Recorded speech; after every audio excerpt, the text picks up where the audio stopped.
Bismillahirrahmanirrahim.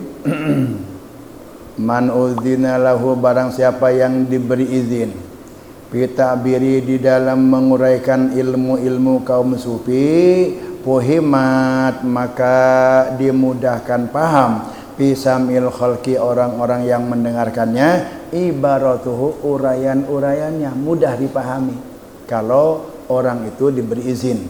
Wajuliat, dan jelaslah, ilaihim, bagi para pendengarnya itu, isyaratuhu, isyaratnya, sikap atau bagaimana seharusnya seseorang itu dalam mengajarkan ilmu. Ada ilmu batin, jadi ilmu zahir dulu lah. Ada ilmu zahir, ada ilmu batin. Ilmu zahir itu tafsir, hadis, kemudian nahwu shorof, lalu uqudul juman, balaghah, fikih. Itu ilmu zahir. Ilmu batin, ilmu kewalian, ilmu tasawuf. Kalau ilmu zahir mah enggak usah ada izin-izin. Asal kita baca, ngerti, sampaikan, nggak apa-apa. Kalau ilmu zahir, belajar nahwu, amil jurumiyah, belajar takrib, sapinah, riyadul badiah, nggak apa-apa. Kalau dia bisa baca, dia paham, sampaikan. Nggak perlu ada izin-izinan tuh kalau itu. Tapi kalau ilmu sufi, ilmu batin, ilmu hakikat, ilmu para wali, itu harus punya izin untuk menyampaikan itu. Kalau nggak punya izin, nanti pendengarnya itu sesat, susah untuk memahaminya, bahkan dia akan memahaminya pun juga dengan pemahaman yang salah, yang keliru, sehingga ngaco. Efeknya apa? Yang tadinya rajin ibadah, malas ibadah. Kalau dia belajar disampaikan ilmu, orang yang menyampaikannya itu belum dapat izin. Nah, itu kesimpulan dari inti daripada hikam yang ke-180 ini. Nah, sekarang kita bahas siapa yang memberi izin. Dalam hikam ini ada istilah takbir, ada istilah isyarat. Saya jelaskan dulu takbir dan isyarat. Maknanya sama. Takbir itu adalah uraian, penjelasan, petunjuk. Isyarat juga maknanya petunjuk, uraian, penjelasan sama. Tapi beda. Makanya ini belajar hikam kalau diterjemahan memang wallahu a'lam guys. Malka panggih, insya Allah malka panggih. Beda-beda bahasaan. Artinya sama, terjemahannya, tapi bahasanya beda. Apa bedanya? Bedanya itu kalau ibarat mah penjelasan-penjelasan yang bersifat zahir, apa adanya, atau yang disebut dengan penjelasan yang makna yang tersurat. Apa yang ada dalam tulisan itu namanya ibarat. Kalau isyarat mah pemahaman yang tersirat, tidak ada di dalam makna itu, tapi pemahamannya mendalam, itu namanya isyarat. Pengertiannya sama, pelajaran, penjelasan, petunjuk. Tapi kalau petunjuk itu dibahasakan Arabnya ibarat, itu petunjuk yang zahir, berdasarkan makna apa adanya. Tapi kalau petunjuk isyarat, petunjuk kemudian uraian penjelasan dengan bahasa isyarat, itu adalah makna batin yang lebih jauh. Contoh, dalam Quran surat Ar-Ra'd, surat ke-13 ayat 17. Allah berfirman, anzala minas sama'i ma'an, Allah menurunkan dari langit air hujan. Fasalat audiyatun, lalu air hujan itu memenuhi danau. Audiyatun itu danau, lembah. Biqadariha, menurut besarnya danau itu. Nah, kalau kita pahami itu adalah pemahaman secara ibarat. Tuh kalau kita berdasarkan arti itu. Kalau mengenai syarat, Allah menurunkan air itu bisa diartikan rahmat, bisa diartikan ilmu. Anzala minas sama'i ma'an. Allah menurunkan dari langit rahmat, bukan air, rahmat. Fasalat audiyatun biqadari, kemudian rahmat itu memenuhi hati, turun ke hati sesuai kebersihan hati. Turunnya ke hati sesuai kebersihan hati dan kerendahan hati. Bisa juga diartikan Allah itu menurunkan ilmu, ma'an. Anzala minas samai, Allah menurunkan dari langit ma'an, ilmu, bukan air hujan. Fasalat audiyatun, kemudian ilmu itu turun ke dalam hati, ke hati yang bersih sesuai dengan kedalaman hati itu. Audiyatun itu kan lembah, lembah yang rendah. Artinya kalau hati ini kita seperti lembah, seperti apa hati yang lembah itu? Hati yang rendah, enggak ada kesombongan, enggak ada ujub. Kemudian hati yang bersih itu hati yang ikhlas. Dia ngaji bukan pengen bisa dapat ilmu, kemudian dia pintar bisa menyampaikan ilmu, lalu orang undang ngaji dapat amplop. Ngaji ya karena diperintahku Allah. Urusan ngerti enggak Allah engke. Yang penting dia ngaji, lalu dia ikhlas ngaji itu, dan dia tawadu. Oh, itu mama tadinya udah saya ngerti tuh mah. Lalu dia itu enggak begitu peduli. Nih itu orang ada kesombongan dalam hatinya. Walaupun dia sudah paham, tetap dia tawadu. Dia seolah-olah enggak ngerti, belum paham. Orang yang hatinya tawadu, rendah hatinya. Rendah bagaikan lembah. Ketika kita ngaji, orang yang hatinya enggak ikhlas, orang yang ngaji hatinya itu enggak ada rendah diri, ada sombong, ilmu enggak akan turun. Karena hatinya tinggi. Air hujan. Apakah air hujan itu mengalir ke lembah atau ke gunung? Enggak mungkin air itu ngalir ke gunung, ke tempat yang tinggi. Begitupun juga ilmu, rahmat Allah turun dari langit. Allah turunkan ilmu dan rahmat itu tidak akan ngalir masuk ke dalam kalbu. Kalau kalbunya tinggi, artinya kalbunya sombong, nggak ada tawadu. Nah itu makna isyarat tuh kayak begitu itu. Terus kembali tadi, ilmu itu ada ilmu zahir, ada ilmu batin atau ilmu hakikat. Ilmu hakikat, ilmu tentang kaum sufi, ilmu tentang para wali, yang menyampaikannya itu makzun, harus punya izin. Siapa yang punya izin? Minimal orangnya itu salik. Orang dalam kaitan dengan mengenal Allah itu kan ada 3 kemarin tuh ya. Ingin dekat kepada Allah kan ada 3 kemarin tuh. 1, awamil muslimin, kelompok umumnya orang-orang Islam yang dia sama sekali nggak punya keinginan untuk kenal dengan Allah. Diajak kenal dengan Allah pun juga dia nggak peduli, bodoh amat. Yang penting saya mah bisa makan, hidup senang. Saya nggak perlu kenal dengan siapa yang menciptakan siapa yang memberi makan saya, siapa yang memberikan rezeki saya nggak perlu tahu itu, nggak peduli saya. Itu awamil muslimin. Dia sama sekali nggak ada keinginan untuk bisa ma'rifatullah, untuk kenal dengan Allah. Yang kedua, salikin. Salikin itu orang yang udah mulai berangkat menuju perjalanan ma'rifatullah atau mendekatkan diri kepada Allah. Dan yang ketiga, wasilin.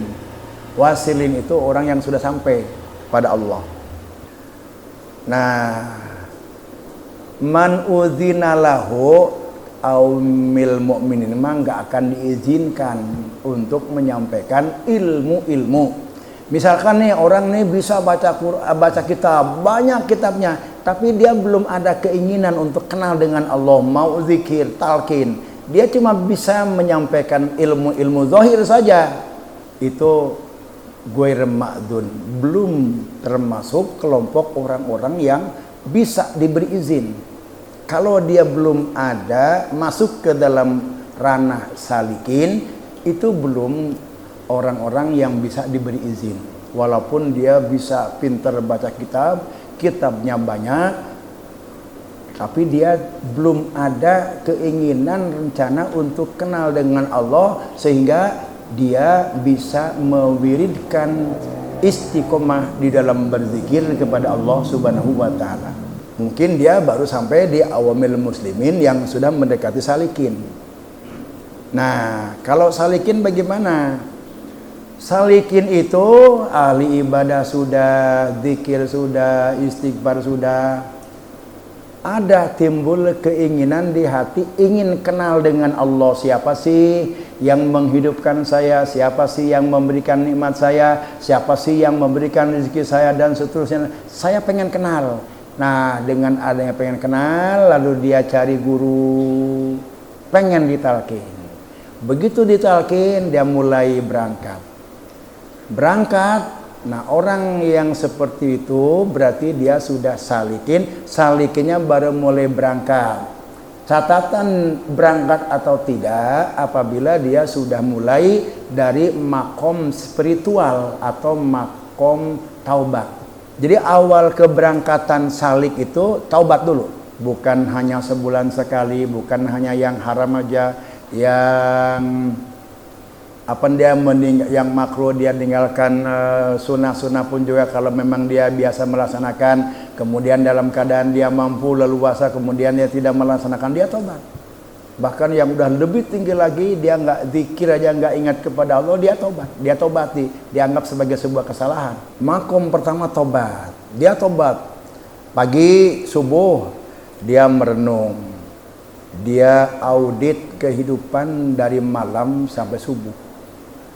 Ngomong apa, makan apa, bagaimana kelakuan dan sikap saya, bagaimana batin saya. Ada enggak saya melakukan kemaksiatan, baik maksiat zahir maupun maksiat batin. Dia audit itu perjalanan dari maghrib, terus isya, terus malam sampai subuh. Kalau dia menemukan, malam saya itu punya pikiran jelek sama seseorang, tobat dia subuh. Tobat. Semua kesalahan dosa-dosa yang dia lihat, dia tobatin. Kemudian dia berjalan dari subuh, terus siang jam 8, 10 sampai dohor sampai asar sampai maghrib. Begitu maghrib selesai sholat maghrib dia merenung, dia tobat lagi. Dia audit perjalanan dia dari pagi, saya kemana pagi, saya berbuat apa, bagaimana tangan saya, mata saya melihat apa, apakah mata saya melihat sesuatu yang Allah larang, apakah tangan saya memegang sesuatu yang Allah larang, terus apakah batin saya itu membicarakan orang ada riya, ada marah. Dia audit semua kelakuan dia itu. Kalau yang dia tahu, yang dia temukan kemaksiatan itu, dia tobat di situ. Itu makom tobat. Nah itu orang yang memulai.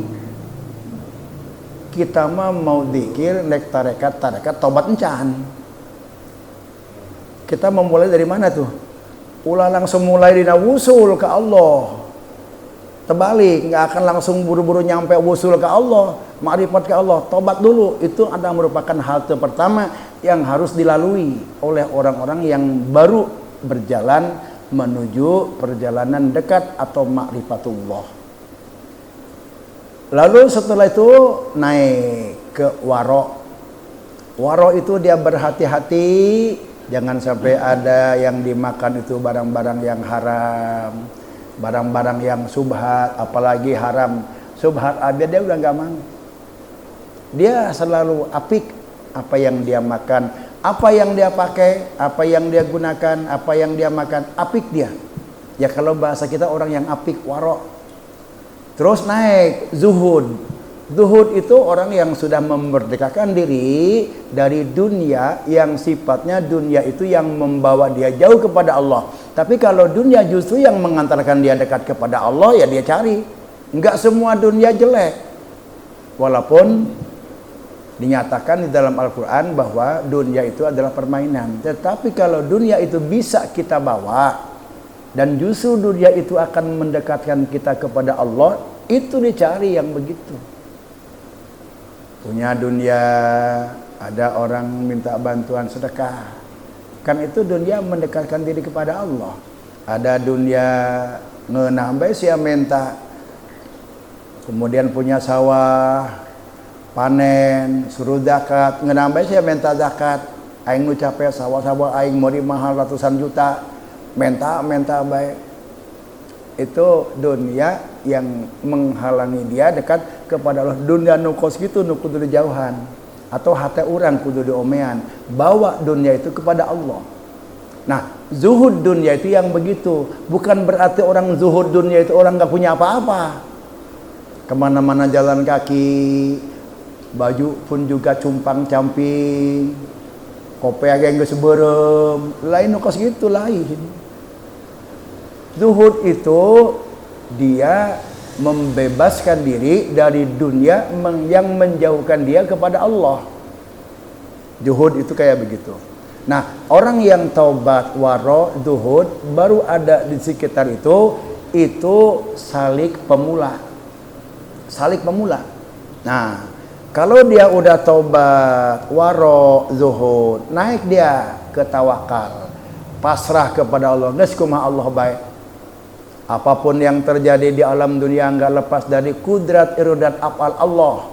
Artinya bukan berarti dia tawakal penuh kumaha Allah tuh enggak usaha, tetap usaha. Cuma keputusan ada di tangan Allah, tawakal. Dagang. Udah pokoknya dia dagang. Urusan nanti mau gede kecil untung itu mangga wae kumaha Allah. Itu tawakal. Kita menyerahkan sepenuhnya kepada Allah. Tetapi jangan kita itu tidak berupaya, tidak berusaha. Itu adalah tawakal yang salah. Rasulullah ketika sahabat itu istirahat, begitu berhenti, ontaknya itu nggak dicancang. Dilepas aja begitu, kata Rasulullah, itu ontak kamu cangcang dulu, tawakal Allah, kata dia. Atuh lain kitu tawakal ke Allah teh ya, talian heula ontak cangcang heula, karak tawakal Allah. Usaha dulu, baru tawakal Allah. Sehingga begitu usaha kita berharap untung gede, sepi amat, capek nungguan, lain capek ngalayanan, capek nungguan. Tawakal, oh berarti Allah hari ini ya sekedar mengasih rezeki, atau enggak banyak ngasih rezeki, atau enggak ngasih rezeki, mungkin besok. Biasanya kalau hari ini enggak dikasih rezeki, besok bisa 2 kali lipat, dan seterusnya dan seterusnya. Itu tawakal kepada Allah. Terus ridho, sabar. Orang yang udah ada di qanaah, dia merasa puas dengan apa yang ada. Dia enggak mencari-cari, oh kurang sibuk mencari kebutuhan-kebutuhan. Dia merasa puas dengan apa yang ada. Boga rokok di Samsu diisap, boga rokok gico diisap, boga rokok gudang garam berem diisap. Duh, aing mah lamun lain Samsu aing mah teu beuki. Qanaah, dia puas dengan apa yang ada. Qanaah, tawakal, sabar. Nah, kalau orang itu udah qanaah, tawakal, sabar, dia sudah berada di salik pertengahan. Terus dia terus berjalan terus, puncak daripada salik itu panapilah puncak. Orang yang sudah sampai puncak, apabila dia itu tadi program-program agamanya sudah teratur, habis sholat dia zikir 1000, habis sholat dia baca sholawat 200 atau 100, itu udah rutin dia lakukan. Malam dia qiyamul lail, kemudian dia istighfarnya yang paling tinggi. Istighfar itu kan ada 3 tingkatan. Ada istighfar yang sementara, astagfirullah, astagfirullah, astagfirullah. Istighfar juga itu. Istighfar minim itu yang tingkat kecil. Istighfar ada gedean, astagfirullahaladzim, alladzi la ilaha illa huwal hayyul qayyum wa atubu ilaihi. Agak naik. Ada lagi istighfar yang paling gede lagi. Allahumma anta rabbi la ilaha illa anta khalaqtani wa ana abduka wa ana ala ahdika mastata'tu a'udzubika min syarri ma sanatu abu'u laka bi ni'matika wa abu'u bi dzanbi faghfirli fa innahu. Nah, zikir istighfar, baca sholawat, terus dia zikir riyadhah, itu udah sudah terprogram. Riyadhah, baik itu bareng-bareng maupun sendiri. Lalu tahapan demi tahap itu takholli tajali udah dilakukan. Dia lakukan untuk membersihkan hati. Ada sombong, ada ujub, dia buang. Ada marah, dia tekan. Kalau hilang sih nggak mungkin. Hilang marah, kemudian iri hati, nafsu nggak mungkin hilang. Tapi dia bisa menguasai. Dia bisa menguasai. Dibersihkan hati. Jadi kalau misalkan gini nih. Kita dagang. Waktu sendiri repot kita ngelayanin tuh. Begitu ada orang yang sama. Kita dagang jengkol. Orang di samping kita dagang jengkol juga. Lalu kebagi pembeli kita itu. Lalu kita bilang, gara-gara lu sih dagang di sini, jadi omset gua kurang. Jangan ada pikiran begitu. Nah, kalau udah dia terarah, hatinya, kotoran-kotoran hati udah satu persatu dia jauhi, lalu setahap demi setahap dia hiasi hatinya itu dengan sifat-sifat yang terpuji. Dia sayang, dia dermawan, dia suka menolong orang. Baru nanti Allah kasih sesuatu. Yang sesuatu itu membuat dia lupa dengan dirinya. Yang dia lihat dan yang ada adalah hanya Allah, yang disebut dengan makom fana. Makom fana itu adalah makom tertinggi untuk orang salik itu.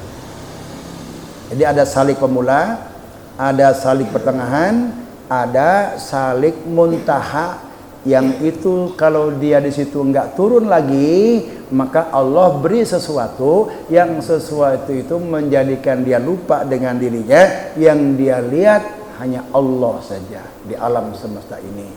Nah, terus kalau dia udah tetap itu di makom fana, Allah kembalikan dia ke makom bako, barulah sampai ma'rifatullah. Itu namanya wasilin, orang yang sudah nyampe kenal makrifat kepada Allah Subhanahu wa taala.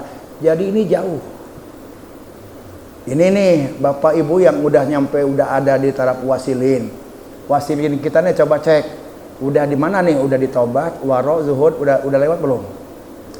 Tawakal? Belum. Walaupun kita baru taubat, waro, zuhud, tapi alhamdulillah udah ada di kelompok salikin, walaupun kita baru masih berada di tingkat pemula. Artinya bedanya antara awamil muslimin dengan salikin itu, kalau awamil mukminin mah nggak ada keinginan untuk ma'rifatullah, nggak ada keinginan untuk kenal lebih khusus. Kalau kenal secara umum mah bisa hafal sifat 20, itu namanya kenal secara umum.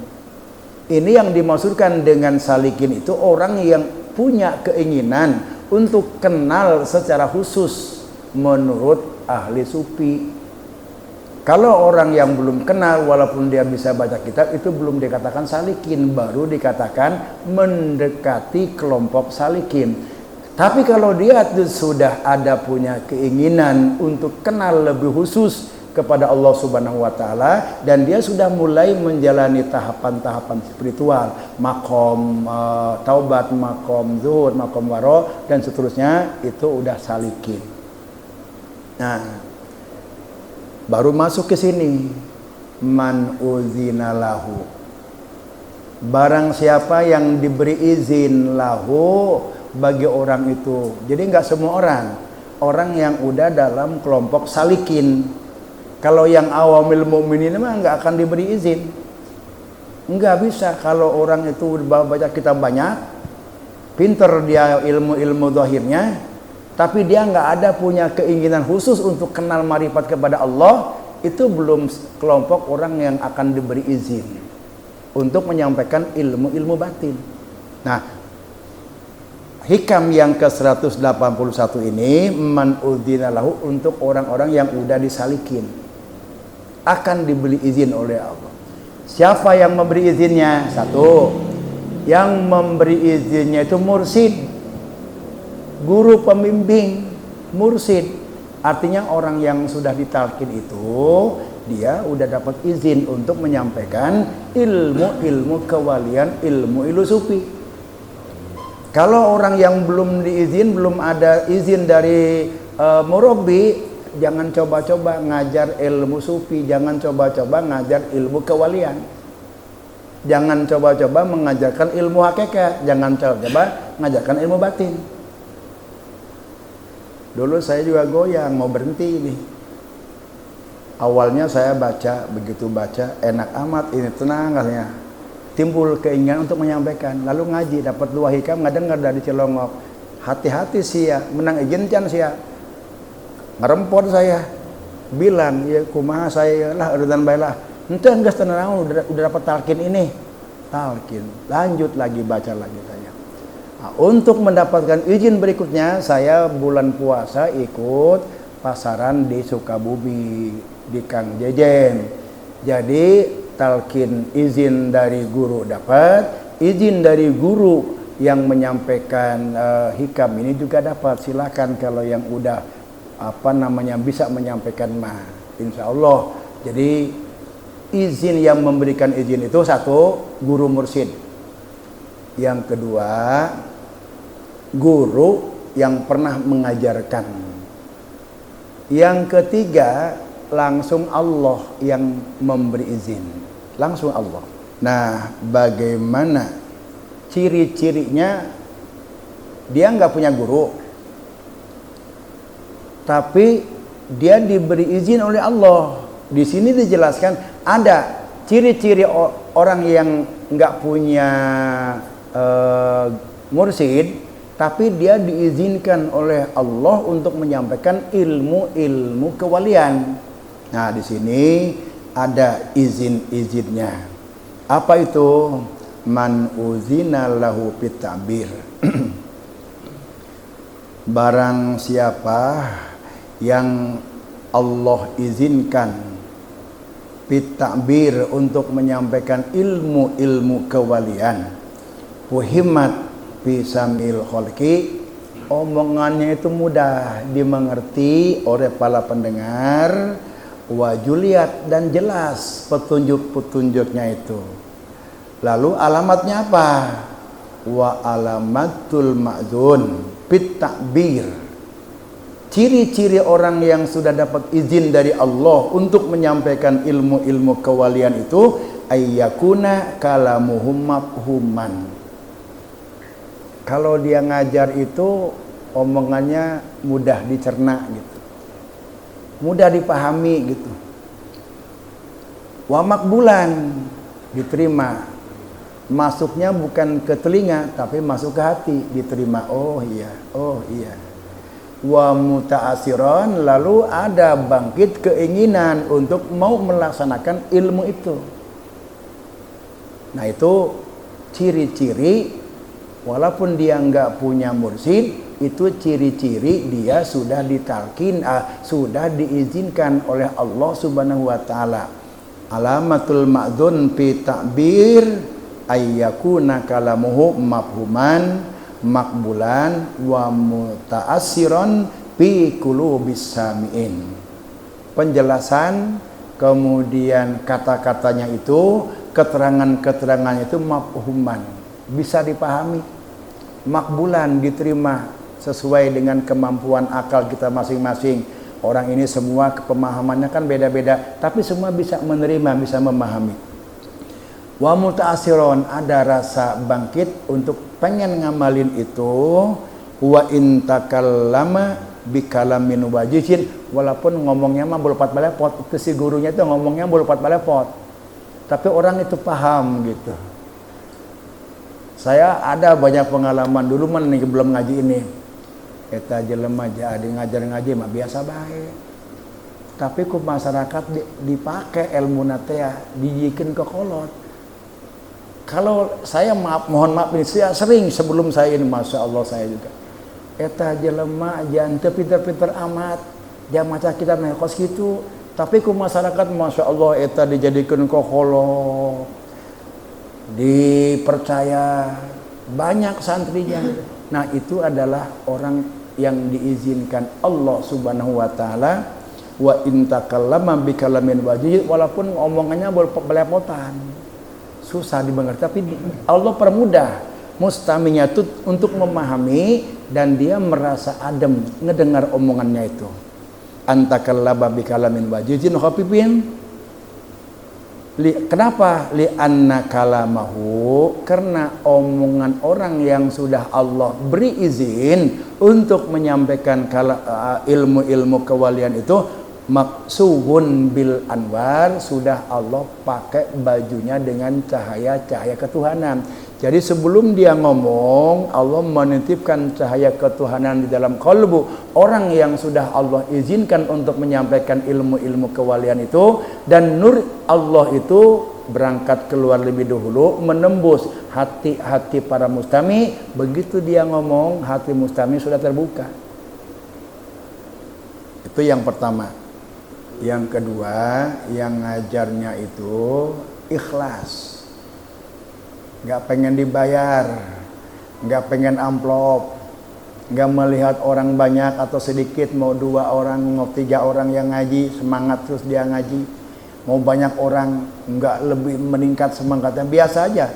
2 orang begitu semangatnya, banyak pun juga begitu. Mukhlison, hanya karena Allah saja dia itu. La yarumu riasatan walad dunya wala yasalu ajron.